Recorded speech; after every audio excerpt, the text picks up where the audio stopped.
पुस्तक पूर्ण प्रश्न पूर्ण उत्तर से आज हम हमारा सेकंड चैप्टर स्टार्ट करने जा रहे हैं, वैदिक संस्कृति, वर्णाश्रम, धर्म। तो देखिए, इससे के पहले हम आगे बढ़े, एक बहुत सुंदर बात एक वैष्णव बता रहे थे कि स्वाध्याय से लाभ क्या होता है और कैसे व्यक्ति को स्वाध्याय करना चाहिए। जब हम स्वाध्याय कर रहे हैं, साथ में हम पढ़ रहे हैं, तो ये स्पष्ट दिखता है कि भक्ति का आदर्श क्या है। व्हाट आर दी स्टैंडर्ड्स, क्या स्टैंडर्ड्स है भक्ति के। और जब हम पढ़ते हैं ये सभी बातें, तो हम अपने हृदय को मिलाकर चलते हैं कि हम इससे कितना दूर है। जो भी स्टैंडर्ड्स बताए जाते हैं पर्टिकुलरली, तो हमें दिखता है कि हम अभी कितना दूर है जब भी हम सुनते हैं। और जो भी हम सुन रहे हैं, तो ऐसा नहीं है कि हम एग्जैक्टली सभी बातों को फॉलो कर पाते हैं। सभी जो श्लोक हैं उनको हम एज इट इज फॉलो कर पाते हैं, ऐसा नहीं है। लेकिन जब हम नियमित रूप से सुनते हैं, तो आप देखेंगे मन में कुछ तो नम्रता आती है कि अभी हम बहुत बड़े भक्त नहीं हो गए हैं, ये स्टैंडर्ड है और मुझे अभी वहां पहुंचना है। और देखिए, वास्तव में ये बहुत अच्छी बात है। जब तक हम स्वाध्याय नहीं करेंगे, जब तक हम श्रवण ही नहीं करेंगे, तब तक हमें कैसे पता लगेगा कि क्या स्टैंडर्ड्स है भक्ति के। भक्ति के स्टैंडर्ड्स मालूम ही कैसे चलेंगे। जैसे एक माता जी है, so she was sharing her whatever, जो भी बात है वो बता रही थी कि मैं चैंटिंग करती हूँ एज अ मेडिटेशन, पर मेरा मन बिल्कुल भी नहीं लग पाता। मुझे लगता है कि मैं अपने आप को पुश कर रही हूँ, मैं अपने आप पर ज्यादती कर रही हूँ। ज्यादती मतलब काइंड ऑफ टॉलरेंस, कि टॉलरेंस नहीं, मैं अपने आप पर जबरदस्ती कर रही हूँ। मुझे समझ नहीं आता है कि इतना सा ये चैंटिंग करने के लिए ये इतना बड़ा प्रोसेस क्यों फॉलो करने की जरूरत है। हियरिंग करो, ये करो, वो करो। देखिए, ये समझने वाली बात है दैट हरे कृष्ण महामंत्र दैट वी आर चैंटिंग, ये सिर्फ एक मेडिटेशन मात्र नहीं है। I am not saying this कि मेडिटेशन नहीं है, ऑफ कोर्स मेडिटेशन तो है ही। हम ध्यान पूर्वक सुनने का प्रयास करते हैं, पर सिर्फ जैसे बाकी सारे जो दूसरे मेडिटेशन होते हैं ना, जो व्यक्ति करता आया है, शी वाज टेलिंग कि मैंने बहुत सारे मेडिटेशन फॉलो करे हैं, सारे जितने भी ऑलमोस्ट सभी कर लिए मैंने। तो उसकी तरह हरे कृष्ण महामंत्र के चैंटिंग को नहीं समझना चाहिए। समझ रहे हैं इस बात को? जो हम चैंटिंग कर रहे हैं, वो that is food for our soul. वास्तव में वो हमारे आत्मा का भोजन है जो हम दे रहे हैं। और ये टेम्पररी, बाकी सारे जो मेडिटेशन है वो टेम्पररी बेसिस पे काम करते हैं। आप करेंगे तो आपको फायदा दिखेगा, हो भी सकता है कि तुरंत ही फायदा दिख जाए कुछ मेडिटेशंस में, इसलिए लोगों की श्रद्धा वहां, ये बाकी जो अन्य मेडिटेशन के प्रोसेसेस है वहां रहती है। लेकिन ये बात सोचनी चाहिए कि आप शास्त्र से जो नाम की महिमा सुन रहे हैं, तो उस पर आपको कितना विश्वास है। क्या आप उसको सुनकर एज इट इज एक्सेप्ट कर पा रहे हैं। मैं जैसे खुद का बताना चाहती हूँ, स्टार्टिंग में मैंने तो कभी मन लगाने का ट्राई किया ही नहीं, कभी सोचा ही नहीं मैंने कि मन भी लगाना होता है क्या। मुझे बस एक भक्त के द्वारा बताया गया था कि आप चैंटिंग करिए, एक माला करना आप मतलब कर पाएंगे आप, ऐसे ऐसे शी टोल्ड मी। तो बस मैंने उनकी बात मान के मैंने चैंटिंग करना शुरू कर दिया। और मतलब जो सात्विक मूवमेंट वाले हैं, मैं उनकी पहले बहुत बड़ी फैन भी थी। तो मुझे पता लगा कि वो भी यही हरे कृष्ण महामंत्र जपते हैं, तो बस मैं और ज्यादा कन्विंस हुई कि हाँ, मुझे तो फिर करना चाहिए। तो शुरू में आप देखेंगे मैंने किया था, तो एक माला करने भी मतलब मैं बैठती थी एक राउंड करने भी, तो सोचती थी ये जो मंत्र है ये कुछ ज्यादा ही बड़ा नहीं है। एक एक बीट्स पर इतना लंबा लंबा मंत्र कितना समय लग जाएगा। तो कितनी मतलब मैं जब चैंटिंग करती थी तो मैं बार बार माला भी देखती थी, कितनी बड़ी माला है, कब खत्म होगी है। बहुत बड़ा लगता था मुझे। But anyways I was doing it. मैं कुछ भी नहीं सोच रही थी। अब मैं नकल करके कर रही थी या क्या कर रही थी वो मुझे पता नहीं है, बस मैं कर रही थी। मुझे बताया गया था और मुझे पता लगा था कि ये जो सातवीं उम्र वाले हैं ये भी इस तरह से करते हैं। तो बस मैं कर रही थी। अब बाद में जब क्लासेस सुनना स्टार्ट किया तो पता चला कि भाई कैसे भी नाम करो आपको उसका बेनिफिट जरूर मिलेगा। जैसे आप जो नाम बोल रहे हैं वो सुन भी ना पा रहे हो, लेकिन जो भी एक एक नाम आप स्पष्ट बोल रहे हैं उसका बेनिफिट आपको पक्का होगा। तो बस ये बात मुझे सुननी थी।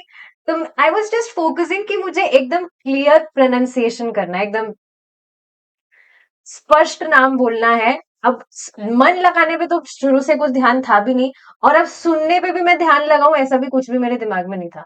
तो मैं बता रही हूँ ना मैं बिल्कुल अनअटेंटिवली जब करती थी शुरू में। मैं यहाँ पर कोई प्रचार नहीं कर रही आप अनअटेंटिवली जब करिए। मैं मेरा बता रही हूँ कि शुरू में मेरी ऐसी स्थिति थी कि मैं पूरा अपराध वाला ही जब कर रही थी फोन चलाते हुए। मेरा बस फोकस था कि मैं नाम स्पष्ट बोलना है, नाम ही तो स्पष्ट बोलना है, कुछ भी करो कैसे भी करो। महाप्रभु कह रहे हैं खाते पीते कैसे भी नाम लो, तो नाम ही तो लेना है। तो ठीक है क्या दिक्कत है, कैसे भी लो नाम लेंगे और बेनिफिट हमको मिल रहा है। तो मेरा बस फोकस इसी पर रहता था। तो बस मैं ये बात यहाँ पर शेयर करना चाह रही थी कि ऐसा करने पर भी मैं ये नहीं सोच रही थी कि मुझे मन लगाना है, फिर भी मुझे बेनिफिट मिला। वास्तव में मुझे बेनिफिट मिला, बहुत सारी इतने सारे ट्रांसफॉर्मेशंस हुए कि बिल्कुल ही मतलब पूरा जीवन ही चेंज हो गया। अब आप सोचिए जब कोई व्यक्ति अनअटेंटिवली इस तरह से बिल्कुल अपराध वाला जब निरपराधिक वाला जब करना है, वो तो कुछ इंटेंशन ही नहीं है, बल्कि योजना बना बनाकर इस तरह से अनअटेंटिव जब किया जा रहा है तब भी नाम काम करता है। तो सोचिए जो व्यक्ति अटेंटिवली जब करेगा उसका तो कहना ही क्या। तो बस मैं ये बात बताना चाह रही हूँ कि हरे कृष्ण महामंत्र इज नॉट जस्ट मेडिटेशन। बाकी सारी जिस पे चीजों में बाकी सारी जो भी मेडिटेशन इसमें बताया जाता है कि आप सांस गहरी दीजिए, छोड़िए, अपना ध्यान एकाग्रित करिए, ये सारी जो चीजें हैं अगर इस तरह से भी व्यक्ति नहीं कर पा रहा है फिर भी अगर वह जब कर रहा है तो उसको बेनिफिट मिलेगा। फिर बाद में माता जी कहने लगी कि फिर भगवान को ही अर्पित करके खाओ, उसके अलावा हम कुछ भी नहीं खा सकते हैं। और उसमें भी इतना बड़ा प्रोसेस है भोग लगाने में भी, ये प्रेयर्स गाओ वो प्रेयर्स गाओ, ये मुझे बहुत कॉम्प्लिकेटेड लगता है।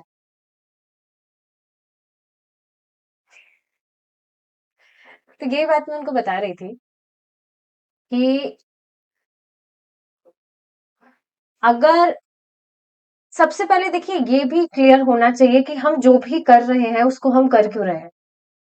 मैं सच बता रही हूँ, she was the very first person जिन्होंने इस तरह से मुझे कहा कि इतना बड़ा कॉम्प्लिकेटेड लगता है मुझे वो। हालांकि मैं इससे रिलेट कर पा रही थी कि मेरी स्थिति भी पहले ऐसी ही थी। पहले मुझे बताया जाता था कि भगवान को भोग लगाओ, कुछ रुचि नहीं थी उसमें क्योंकि पता ही नहीं था लगाना क्यों है। या कभी कभी तो मैं झूठ भी कह देती थी, मुझे बतानी नहीं चाहिए सारी बातें, पर मैं बता रही हूँ ताकि समझ में आए ये बातें। मैं कभी कभी झूठ कह देती थी कि हाँ मैंने भोग लगा दिया, लगाया कुछ नहीं होता था मैंने, पर हाँ लगा दिया मैंने। घर वाले विश्वास कर लेते थे। तो जिस चीज के विषय में हम सुनेंगे ही नहीं, पता कैसे चलेगा कि हमको करना क्यों है वो। इस वजह से हियरिंग के लिए कहा जाता है। बस सोचना चाहिए जो भी चीज अगर मैं फॉलो कर रहा हूँ और उसको मैं अच्छे से नहीं कर पा रहा हूँ तो वो मेरी ही कमी के कारण है ना। जैसे अब भोग लगाना मुझे अच्छा नहीं लग रहा है, जैसे माता जी को बहुत कॉम्प्लिकेटेड लग रहा है, लेकिन और भक्त हैं उनको तो बहुत अच्छा लगता है भगवान को इस तरह से ऑफर करना। कितना कितना टाइम लगाते हैं कुकिंग में, ताकि भगवान के लिए अच्छे से कुकिंग करो, इतना प्योरिटी फॉलो करते हैं। अभी मेरी वो स्थिति नहीं है, मैं उस तरह से नहीं कर पा रहा हूँ, तो ये तो मेरी कमी है ना।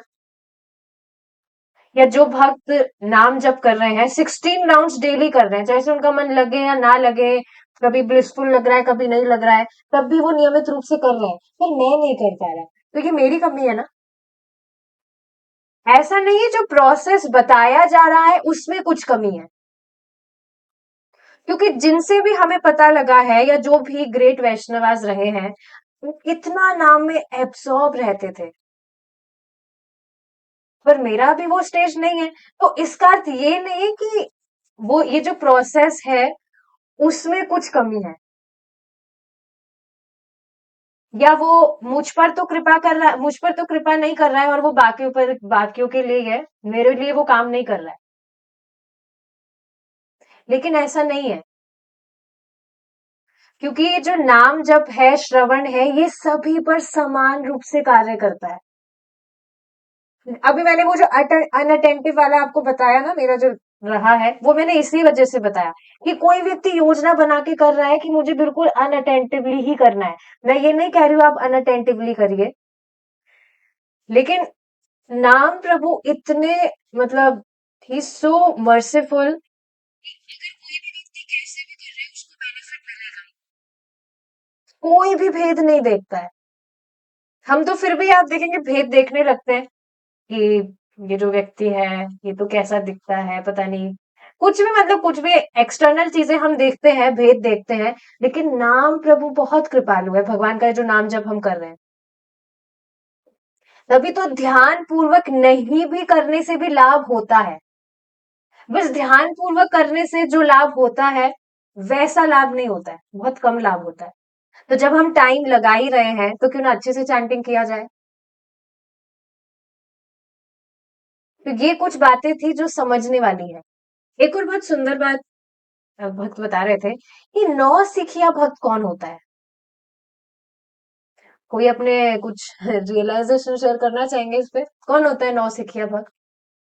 वह जो शास्त्र के श्रवण के द्वारा भक्ति के स्टैंडर्ड्स को जानना ही नहीं चाहता है, अपने मन माने ढंग से भक्ति करना चाहता है, लेकिन शास्त्र में जो बातें बताई जा रही है उसको वो यथावत सुनकर फॉलो नहीं करना चाहता। आप खुद बताइए, जब हम क्लास सुनते हैं तो क्या मन में नहीं आता कि भाई अभी तो हमें बहुत कमियां हैं, अभी तो हम बहुत पीछे हैं। जैसे अभी परसों की क्लास में, शाम की भागवतम क्लास में, प्रभु जी एक भक्त के विषय में बता रहे थे कि he was like very much strict. हर दिन सुबह 2 बजे उठकर बैठ जाते थे, चाहे से सर्दी हो, गर्मी हो, बारिश हो, ब्रह्मचार्य आश्रम की बात है, टेम्पल में 2 बजे उठकर बैठ जाते थे और डेली मंगला आरती से पहले अपना जप complete. He was so much fix in his sadhana, और सिर्फ कुछ फल वगैरह खाकर ही रह जाते थे। तो आप सोचिए, जब हम ये सब सुनते हैं तो दिखता है ना कि अरे अभी तो हम बहुत पीछे हैं, लेकिन इसका अर्थ ये नहीं है कि हम पैसिमिस्टिक हो जाए। मन करता है कि काश हम भी उस लेवल पर आए। इसको रियलिस्टिक एनालिसिस कहते हैं, कि जिसमें व्यक्ति देखता है कि मैं अभी कहाँ स्टैंड करता हूं और मुझे आगे बढ़ना है। तो बस कुछ भी कर रहे हैं तो आप देखिए कि दूसरे भक्तों के लिए तो कितना नेचुरल है वो सारी चीज करना, मैं क्यों नहीं कर पा रहा हूँ। प्रोसेस वो भी वही फॉलो कर रहे हैं, मैं भी वही फॉलो कर रहा हूँ।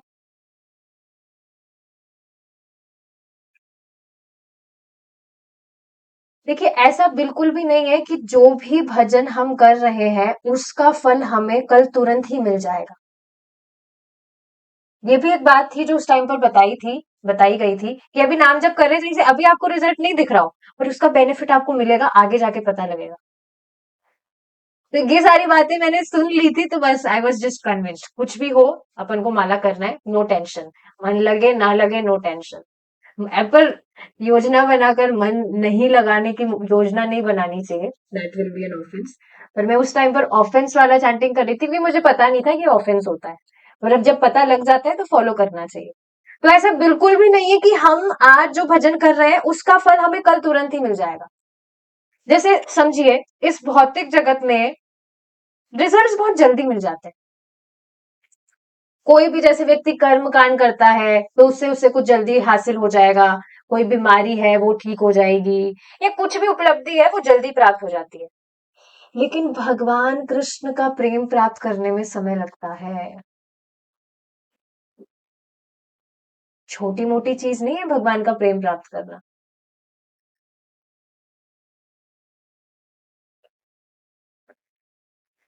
तो ये चीज है। अब चाहे से वो जो भी भक्त है, वो इस इंटेंशन से भी भक्ति ना कर रहे हो कि मुझे भगवान को प्रसन्न करना है, भगवान का प्रेम प्राप्त करना है, कुछ भी वो जैसे कुछ भी दैट कैन बी एनी, कुछ भी उपलब्धि वो प्राप्त करना चाहते हैं, इस वजह से भी अगर भजन कर रहे हैं, तो श्रवण से ही ये चीज मालूम चलेगी कि ये जो प्रोसेस मैं फॉलो कर रहा हूँ, एकमात्र यही प्रोसेस है जो मुझे सफलता जरूर देगा।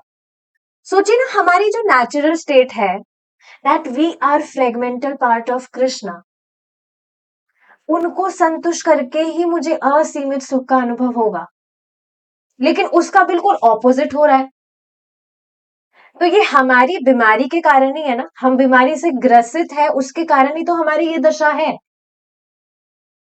लेकिन जैसे जैसे व्यक्ति शास्त्र का श्रवण करता है, तो वह समझेगा कि एकमात्र भगवान कृष्ण की ही भक्ति करके मुझे सारी सिद्धियां प्राप्त हो जाएगी। That can be any quality. यद्यपि अभी नहीं हुई है, पर विश्वास है, क्योंकि कृष्ण बता रहे हैं, गुरु महाराज बता रहे हैं।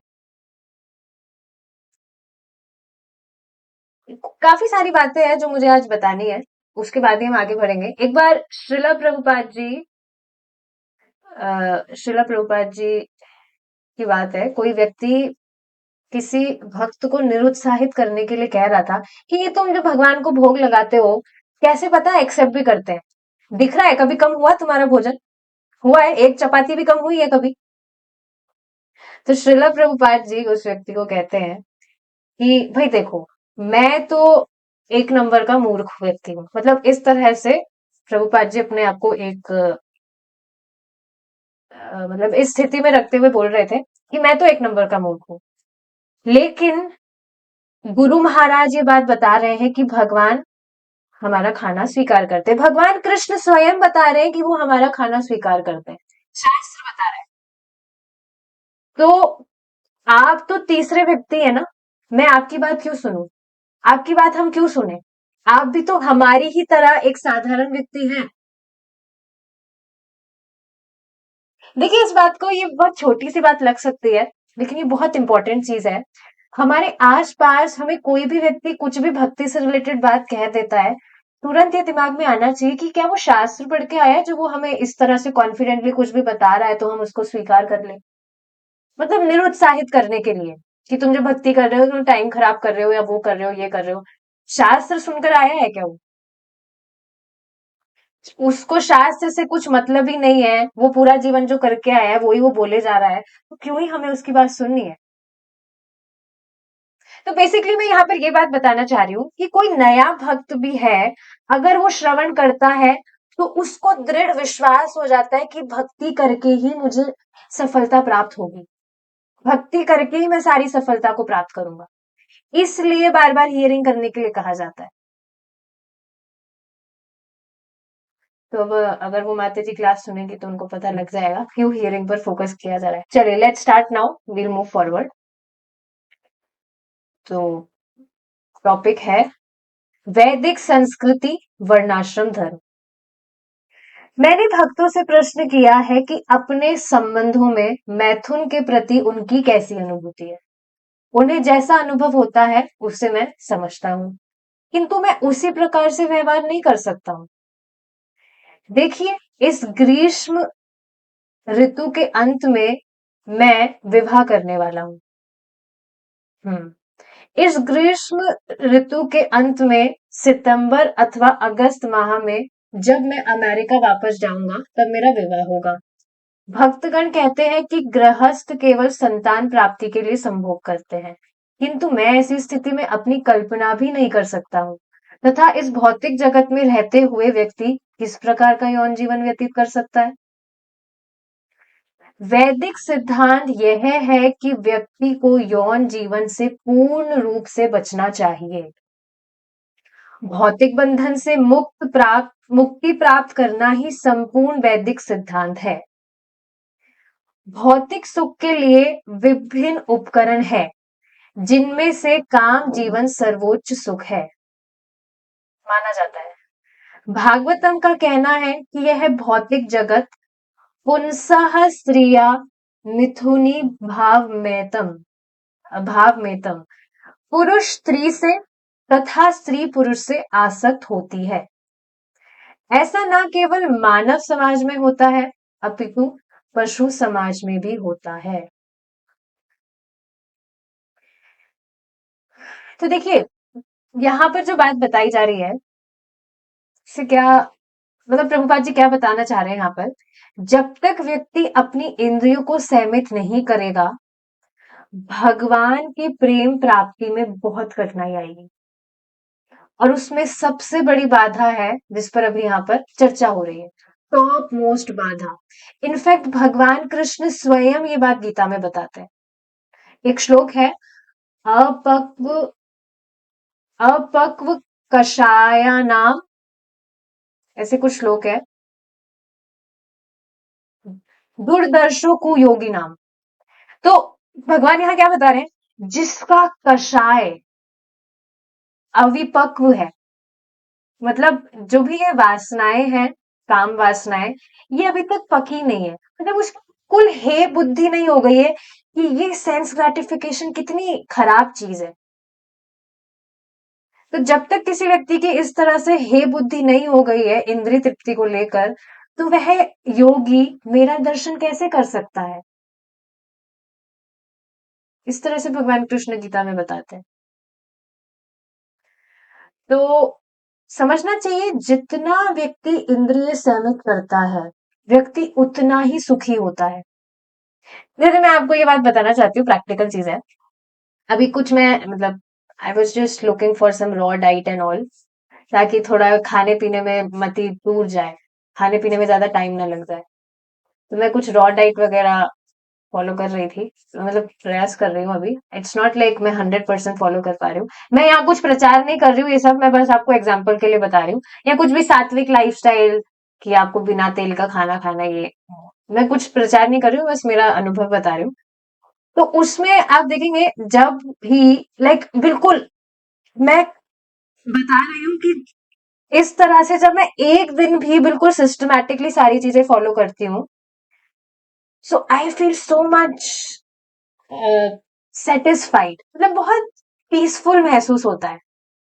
लेकिन जिस दिन भी कुछ भी स्पेशल डिश वगैरह कुछ भी बना, मैं कुकिंग ज्यादातर मैं ही करती हूँ, तो कुछ भी स्पेशल डिश वगैरह बना, तो बस फिर उस दिन ओवर ईटिंग हो जाती है। तो तुरंत उसी टाइम पता चल जाता है कि इस तरह से इंद्रियों को सहमित ना करने के कारण कितना ज्यादा दुख का कारण बना। और आप देखेंगे ये चीजें हम बार बार भूल जाते हैं, बार बार, एटलीस्ट मैं। बट स्टिल एक संतुष्टि क्या है कि हम भगवान का अर्पित प्रसाद पा रहे हैं, हम बाहर का कुछ भी चाट पकौड़ी नहीं खा रहे। तो एक ये अच्छी चीज है कि कैसे भी व्यक्ति खा भी रहा है, भगवान को अर्पित करके खा रहा है। तो ये जो भी अविद्या है, मतलब ये जो भी वासनाएं हैं कुछ भी खाने पीने की भी, वो भी धीरे धीरे गायब होने लगती है, क्योंकि भगवान का प्रसाद, भगवान का उच्चिष्ट तो काम करेगा ही ना।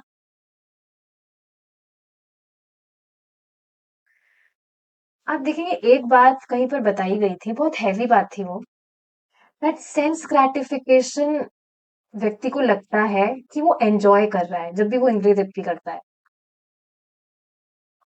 अभी गीता की क्लास में तो प्रभु जी बता रहे थे कि कितनी बड़ी हमारी अविद्या है ये, कि हम है आत्मा, हम ये शरीर नहीं है, लेकिन फिर भी हम सोचते रहते कि हम कुछ अच्छा आइटम खा लेंगे तो हम खुश हो जाएंगे। खुशी अल्टीमेटली पीछे हैप्पीनेस है, तभी तो हम वो सारी चीजें करते हैं। सुख की प्राप्ति के लिए तो हम सब कर रहे हैं। अच्छा खाना चाहते हैं, खाकर बहुत टेस्टी लगेगा जिससे मैं खुश हो जाऊंगा, या कुछ भी देखना चाहता है, कुछ भी व्यक्ति छूना चाहता है, ये सारी जो चीजें हैं, ये कितनी बड़ी अविद्या है वास्तव में। तो व्यक्ति को लग रहा है कि वो इस तरह से सेंस ग्रेटिफिकेशन कर रहा है तो वो एंजॉय कर रहा है, but he is actually not enjoying, he is drinking his own blood. इस तरह से बताया जा रहा था। कितना हैवी है ना। अविद्या के कारण व्यक्ति सोच रहा है कि वो एंजॉय कर रहा है, पर वो एंजॉयमेंट बिल्कुल भी नहीं है। तो यहाँ जो टॉपिक चल रहा है इसी के संबंध में प्रभुपाद जी एक बात बताते हैं। जो श्लोक आता है, उत्साह निश्चया धैर्य, ऐसे जो श्लोक है उसमें प्रभुपाद जी बताते हैं कि भक्ति में उत्साह इत्यादि कब आता है, कैसे आता है। जितना व्यक्ति ब्रह्मचर्य का पालन करता है उतना ही और उत्साह बनता है। कुछ भी कार्य में, भक्ति की बात नहीं है, कोई भी व्यक्ति कार्य कर रहा है। जैसे प्रभुपाद जी महात्मा गांधी जी का एग्जाम्पल देते हैं। उन्होंने 39 उम्र से 39 ईयर्स से, जब उनकी उम्र हुई थी तब से उन्होंने ब्रह्मचर्य का पालन करना स्टार्ट किया था। तो उन्होंने अंग्रेजों तक को उखाड़ के फेंक दिया था। इतनी ज्यादा शक्ति, इतना ज्यादा शक्तिशाली है सेलिबेसी फॉलो करना। तो इसी से रिलेटेड यहाँ बात हो रही है। तो पुरुष स्त्री से तथा स्त्री पुरुष से आसक्त होती है। ऐसा ना केवल मानव समाज में होता है अपितु पशु समाज में भी होता है। एक बार इसको प्रभु जी समझा रहे थे, कुछ टॉपिक आया था कि जैसे आप देखेंगे, आप किसी अगर छिपकली को देखेंगे तो छिपकली को देखकर आपको क्या लगेगा? ऐसा तो कुछ भी, कुछ फीलिंग नहीं आएगी मन में छिपकली को देख के। मुझे तो बल्कि डर लगता है उसको देखकर। उसको मुझे देखने में बहुत ज्यादा मुझे डरावनी लगती है। लेकिन अब वो जो फीमेल छिपकली है, अगर वो किसी मेल छिपकला को देखती है, या छिपकली छिपकला वटेवर जो भी उसका मेल है, तो अब उसको देखकर उसको उसको उसके हृदय में कुछ कुछ होता ही है उसको देखकर। तो प्रभुपाद जी यही बात बता रहे कि ये पशु समाज में भी ये जो चीज है, ये कितना बड़ा अविद्या है ये।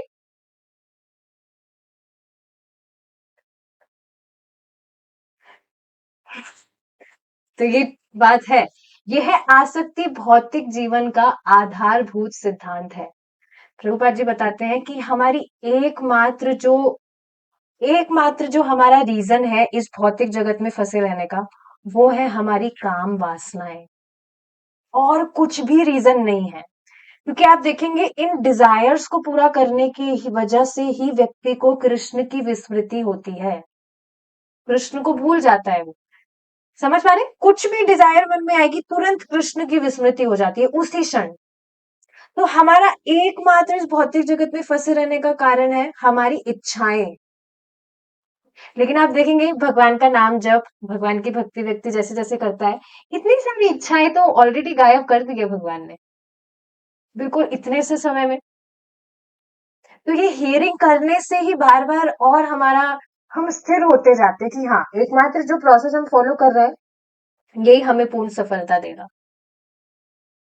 अतः स्त्री पुरुष की संगति की लालसा रखती है तथा पुरुष स्त्री की संगति की लालसा रखता है।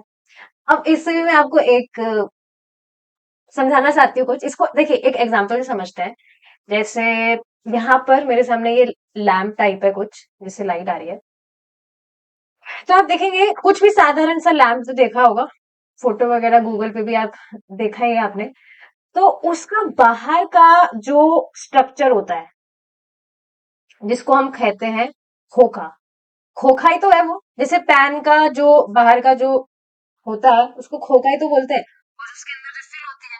तो लैंप का जो खोखा है बाहर से पूरा खोखा दिख रहा है, और उसके अंदर लाइट है। अगर हम इस खोखे को हटा दें तो वो कितना ज्यादा प्रकाशित हो जाएगी लाइट।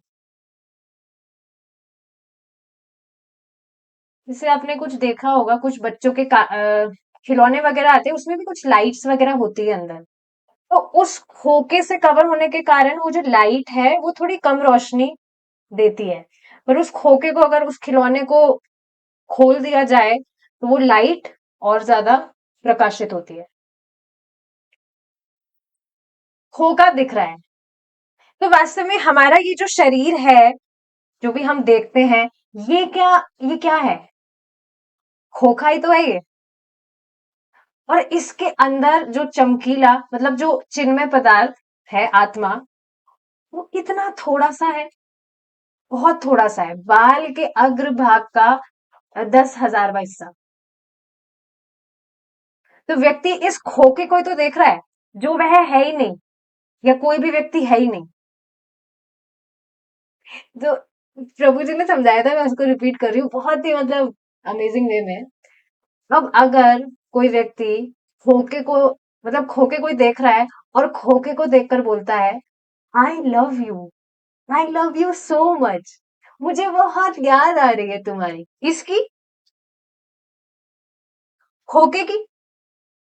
और वो लड़की जो है वो कभी भी नहीं बोलेगी एक खोके जो भी खोका और खोकी है, समझ रहे हैं ना, ये जो बाहर का हमारा ये जो बॉडी है, दिस इज खोका ओनली। तो वो जो खोकी है वो कभी भी नहीं बोलेगी कि एक खोके तुम्हारी बहुत याद आ रही है, क्योंकि कोई व्यक्ति इस तरह से देखता ही नहीं है चीजों को जब तक वो शास्त्र नहीं सुन रहा है। और वो खोका भी नहीं बोलेगा ए खोखी आई लव यू। ये वास्तव में अज्ञान का पिंड है। तो यही बात प्रभुपाद जी भी यही बता ही रहे हैं कि स्त्री पुरुष की संगति की लालसा रखती है, तथा पुरुष स्त्री की संगति की लालसा रखता है। खोखे खोखा खोखी समस्त काल्पनिक उपन्यास, नाटक, चित्रपट तथा साधारण विज्ञापन भी पुरुष तथा स्त्री के मध्य उपस्थित पारस्परिक आसक्ति को दर्शाते हैं। आप देखते हैं जो भी आज तक मूवीज बनी है, उसमें बस ये सेम स्टोरीज ही रिपीट होती रहती है, खोखा और खोखी की। देखिए ये जो शब्द है थोड़े कठोर लग सकता है, पर क्या ये वास्तविकता नहीं है? प्रभु जी के पॉइंट्स बहुत स्ट्राइकिंग होते हैं सच में। अब अगर हम इस बात को याद रखें या कोई भी व्यक्ति इस बात को ध्यान रखे, तो कहाँ कुछ समझेगा वो कि बहुत सुंदर लग रही है या बहुत सुंदर लग रहा है या वॉटेवर। दर्जी की दुकान की खिड़की में भी आपको कोई ना कोई पुरुष अथवा स्त्री दृष्टिगोचर होंगे। प्रवृत्ति रेशा भूतानाम निवृत्तिस्तु महाफलाम। इस प्रकार यह आसक्ति पहले से ही है, अनादिकाल से। स्त्री और पुरुष के मध्य आसक्ति, स्त्री और पुरुष। अतः यदि आप इस भौतिक जगत से मुक्ति चाहते हैं, तब उस आसक्ति को शून्य कर देना चाहिए। इसी पर बहुत ही सुंदर बात हिज ग्रेस अक्रूर प्रभु जी समझा रहे थे। कृष्ण कथा पर उन्होंने कुछ प्रवचन दिया था, तो मैं सुन रही थी इस्कॉन लाइफ, वृंदावन लाइफ। तो उसमें बता रहे थे बहुत अमेजिंगली, प्रभु जी ने इसको समझाया था। ये श्लोक सब जानते हैं, अन्य अभिलाषिता शून्यम। और आगे जाके ऐसे श्लोक आता है, उसकी लास्ट की लाइन होती है अनुकूलेना कृष्णानुशीलनम। तो शुद्ध भक्ति में अनुकूलेना आ गया, इसका अर्थ क्या है, कैसे पता लगेगा? इस लाइन का मतलब है that I want to serve Krishna the way that pleases him. मैं भगवान की सेवा उनकी प्रसन्नता के लिए करना चाहता हूँ। जो भी भगवान को प्रसन्न करता है मैं वह करूंगा। मैं अब कृष्णा कॉन्शियस होने के बाद वही करूंगा जिससे कृष्ण को प्रसन्नता हो, उसके अलावा मैं कुछ भी नहीं करूंगा। मतलब जो बाकी के काम भी करने होते हैं उसको इस तरह से डायरेक्ट करूंगा कि वह भगवान की संतुष्टि के लिए हो, भगवान के संबंध में हो। This is Krishna consciousness. तो वास्तव में कृष्णा कॉन्शियसनेस का मतलब होता है thinking of Krishna, thinking about Krishna. इसमें क्या बात बताई थी प्रभु जी ने कि अनुकूल हो या ना हो, चाहे से अनुकूल हो या ना हो, लेकिन नियम क्या है, मतलब क्या है कृष्णा कॉन्शियस का, कि कृष्ण के विषय में सोचना, तो ये बात प्रभु जी ने इसलिए बताई थी क्योंकि आप देखेंगे जो कंस है, he was fully Krishna conscious, but in negative way. पर वो भी कृष्णा कॉन्शियस था। उसको जैसे ही पता लगा कि कृष्ण उसका काल बन के आएंगे, तो बस ये सुनना ही था कि अब बस हर वक्त वो कृष्ण के विषय में विचार करता रहता था। So this is called Krishna consciousness, thinking of Krishna, अनुकूल हो या ना हो। अब देखिए इसमें भी 3 नियम बताए थे। क्या-क्या थे? First was always remember Krishna.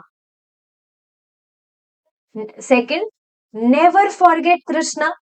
And third was interesting, if you forget Krishna then go to number 1, that is always remember Krishna.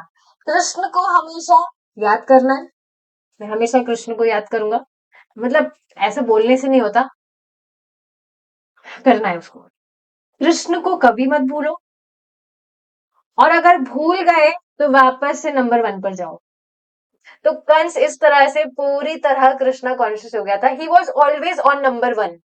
First जो नियम हमने सुना, that always remember Krishna, third point पर भी तो वो कभी जाता ही नहीं था। लेकिन अभी हमारी स्थिति क्या है, चाहे से हम हमारी पूरी इंद्रियों को भगवान की सेवा में भी लगाए हुए हैं, लेकिन चित्त में अभी भी कृष्ण नहीं आ रहे हैं। मतलब समझ रहे हैं ना, जैसे हम चैंटिंग कर रहे हैं तो हमने हमारे हाथ भी लगा रखे हैं, हमारा मुंह भी लगा दिया, नाक भी लगा दी, अब तो हमारी आंखें भी हम देख रहे हैं हरे कृष्ण महामंत्र, लेकिन फिर भी हमारा जो मन है वो तो कहीं और ही है। हम कृष्ण के विषय में नहीं सोच रहे होते उस टाइम। सो इस वजह से हम थर्ड पॉइंट पर रहते हैं, लेकिन हमें बार बार स्मरण करके फर्स्ट पॉइंट पर आना चाहिए। Always remember Krishna. तो हाँ, ये बात है यहाँ पर कि यदि आप इस भौतिक जगत से मुक्ति चाहते हैं, तब उस आसक्ति को शून्य कर देना चाहिए। एक और बात देखिए, प्रभुपाद जी इस संदर्भ में समझाते हैं, संबंध में, हम हमारी आसक्तियों को शून्य नहीं कर सकते। आसक्तियों को शून्य करने का अर्थ क्या है कि हमारी आसक्तियों को कृष्ण कृष्ण के प्रति डायरेक्ट कर देना। बहुत सुंदर पॉइंट एक प्रभुपाद जी ने समझाया था। जैसे कोई व्यक्ति है, उसको गुस्सा करना आता है, मतलब सबको ही गुस्सा आता है, करना क्या आता है, सभी को आता है गुस्सा, तो कुछ भी बात हो जाती है। तो वो जो गुस्सा है, वो आसक्ति, हम कभी गुस्सा करना छोड़ नहीं सकते हैं, लेकिन इस गुस्से करने की जो कला है, जो भी हमारी आसक्ति है, कुछ भी कह दीजिए, जो गुस्सा करने का जो भी दुर्गुण है, इसको हमें कहाँ लगाना चाहिए? भक्तों पर या किसी भी सामान्य व्यक्ति पर गुस्सा ना करने की जगह उन पर गुस्सा किया जाए, यदि जो भगवान के या भगवान के भक्तों के विरुद्ध बोलते हैं, तब वह भी दुर्गुण नहीं माना जाएगा। जैसे आप सोचिए ना, अर्जुन को भगवान कृष्ण ने इंस्ट्रक्शन दिया था कि युद्ध करो। तो अब वैसे युद्ध करना मतलब किसी से द्वेष करना, लड़ाई झगड़ा करना, ये सब तो गलत बातें होती है। लेकिन भगवान का इंस्ट्रक्शन था, इस वजह से, मतलब भगवान के संबंध में वो था, तो वह युद्ध करना भी भक्ति हो गई। तो ये बहुत अमेजिंग पॉइंट था कि गुस्सा करना भी भक्ति हो सकती है। कोई व्यक्ति भगवान कृष्ण के विरुद्ध बोल रहा है या कुछ भी वो इस तरह से भक्ति के विरुद्ध कह रहा है, तो उसको चुप करा देना चाहिए उस टाइम। गुस्सा करने का मतलब नहीं आप उससे कुछ लड़ाई वड़ाई करने लग जाए। इसके भी देखिए काफी सारे नियम है, प्रभु जी बता रहे थे। हमें ये देख लेना चाहिए कि क्या हम उसके योग्य है कि हम किसी को इस तरह से गुस्सा करके चुप कराएं। ये भी एक पॉइंट आता है, क्योंकि कई बार अगर हम गुस्सा करते हैं तो बात बिगड़ ही जाती है। गुस्सा करने का मतलब है कि आप उसको समझा रहे हैं, it's not like you are hating him, द्वेष कर रहे हैं, ये बात नहीं कही जा रही है। गुस्सा करने का अर्थ है कि वो जो बात कह रहा है उसका खंडन किया जाए। गलत बात बोल रहा है ना भगवान के प्रति या भगवान के भक्तों के प्रति। तो ये पॉइंट था। लेकिन अगर आप देखते हैं कि वो आपकी क्षमता से बाहर है, आप उसको चुप नहीं करा सकते। पहली बात, जो व्यक्ति इस तरह से द्वेष करता है वो आपकी बात सुनेगा भी नहीं। उसका माइंड ऑफ रहता है, उसको खुद की बात ही बस सही लगती है। मैंने काफी बार देखा है, कुछ लोग they are even not conscious कि बोल क्या रहे हैं। उनको समझाए भी तो भी वो अपनी बात पर ही बस वही दिमाग में उनके घूमता रहता है। तो अगर आप उनको कहें कि हमें आपकी बात पसंद नहीं आ रही, आप हमसे बात नहीं करिए, मत बोलिए आप, तो यह भी तो गुस्सा ही आप प्रदर्शन कर रहे हैं ना उस व्यक्ति पर। तो इस तरह से ये बात थी कि शून्य व्यक्ति नहीं हो सकता है, अपनी आसक्ति को शून्य नहीं कर सकता, उसको भगवान की तरफ डायरेक्ट कर देना चाहिए। ये एक एग्जाम्पल था। ऐसे तो हम भगवान को भोजन अर्पित करते हैं, जो भी हमको पसंद होता है वो हम बना के भगवान को अर्पित करते हैं। ये और भी बाकी सारी चीजें, जैसे अब कल जन्माष्टमी थी, तो अब जो लोग क्रिएटिव होते हैं, उनको बहुत पेंटिंग वगैरह या कुछ भी बाकी सारी चीजों में बहुत शौक होता है, तो अब वो जो उनकी कला है, वो भगवान की तरफ डायरेक्ट कर दीजिए। भगवान के लिए आप बढ़िया ऑल्टर डेकोरेट कर रहे हैं ऑल, तो ये भी भक्ति हो गई ना। ऐसे आपका ये जो भी क्रिएटिव वर्क है, ये भक्ति नहीं होगी, पर भगवान के संबंध में हुई तो ये भी भक्ति हो गई। आप देखेंगे जब व्यक्ति इस तरह से मतलब नियमित रूप से शास्त्र श्रवण करता है, भक्तों के संग में रहता है, भक्ति करता है, समझता है कृष्णा कॉन्शियसनेस वास्तव में बहुत ही अमेजिंग है, कितना इंटरेस्टिंग है। हमारे जो भी स्किल्स हैं उसको कैसे हम कृष्ण की सेवा में लगाएं। कृष्णा कॉन्शियसनेस देखा जाए तो बहुत एक क्रिएटिव, मतलब अपनी क्रिएटिविटी हम यहाँ पर दिखा सकते हैं कि हम कैसे चीजों को भगवान की तरफ डायरेक्ट करें। परेशान होना या कॉम्प्लिकेटेड वाली चीजें तो कुछ है ही नहीं, कितनी सहज चीजें हैं। पता नहीं लोगों को कैसे कॉम्प्लिकेटेड लग जाता है। एनीवेज देखिए, अन्यथा केवल और अधिक आसक्ति आपको पुनर्जन्म लेना होगा। अभी हमने डिस्कस किया था, हमारी एकमात्र इस भौतिक जगत में हम हैं, एकमात्र कारण है हमारी डिजायर्स। तो हाँ, केवल और अधिक आसक्ति आपको पुनर्जन्म लेना होगा, एक मानव के रूप में, अथवा देवता या पशु, सर्प, पक्षी या एक वन्य पशु के रूप में आपको जन्म लेना पड़ेगा। वन्य पशु मतलब wild animals, lion, tiger, monkey, बंदर भी तो वाइल्ड होता है, तो ये सब वाइल्ड एनिमल्स। आसक्ति को बढ़ाने के इस आधारभूत सिद्धांत से हमारा कोई प्रयोजन नहीं है। यद्यपि साधारणतया लोगों की यही प्रवृत्ति है। ग्रह, क्षेत्र, सुत, पुत्र, किंतु यदि कोई इसे कम करके रोक सकता है, तब वह अति उत्तम है। अतएव एक बालक को सर्वप्रथम ब्रह्मचारी के रूप में यौन जीवन रहित प्रशिक्षित करना ही हमारी वैदिक प्रणाली है। आसक्ति को कम करना वैदिक सिद्धांत है, उसमें वृद्धि करना नहीं।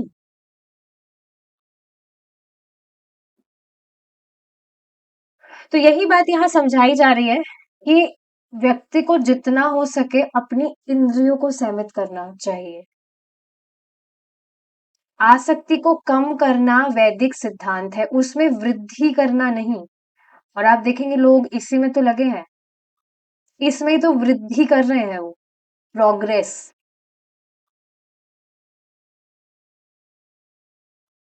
आप देखेंगे लोगों को तो ये भी पता नहीं है कि इंद्रिय संयमित करना वास्तव में बहुत बड़ा, क्या कहेंगे उसको, एक बहुत बड़ी उपलब्धि है इंद्रियों को संयमित करना भी।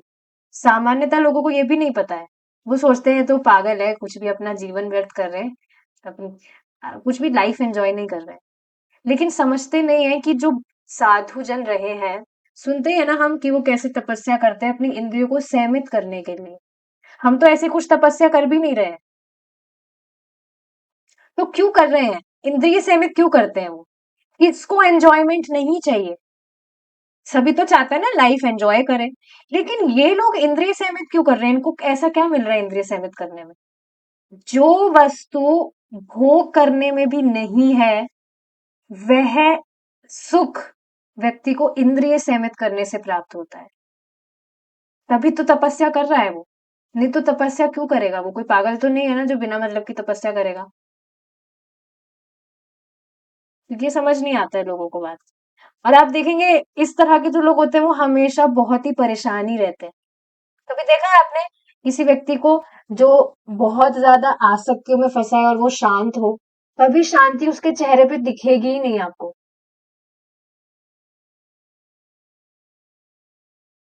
अतएव संपूर्ण प्रणाली को वर्णाश्रम धर्म कहते हैं। अब ये जो वर्णाश्रम धर्म है, जो मतलब इस चैप्टर का ही टॉपिक है, इसको हम और डिटेल में हमारी नेक्स्ट क्लास में कंटिन्यू करेंगे if Krishna is willing. Will stop here now. Hare Krishna. जय श्रीला प्रभुपाद।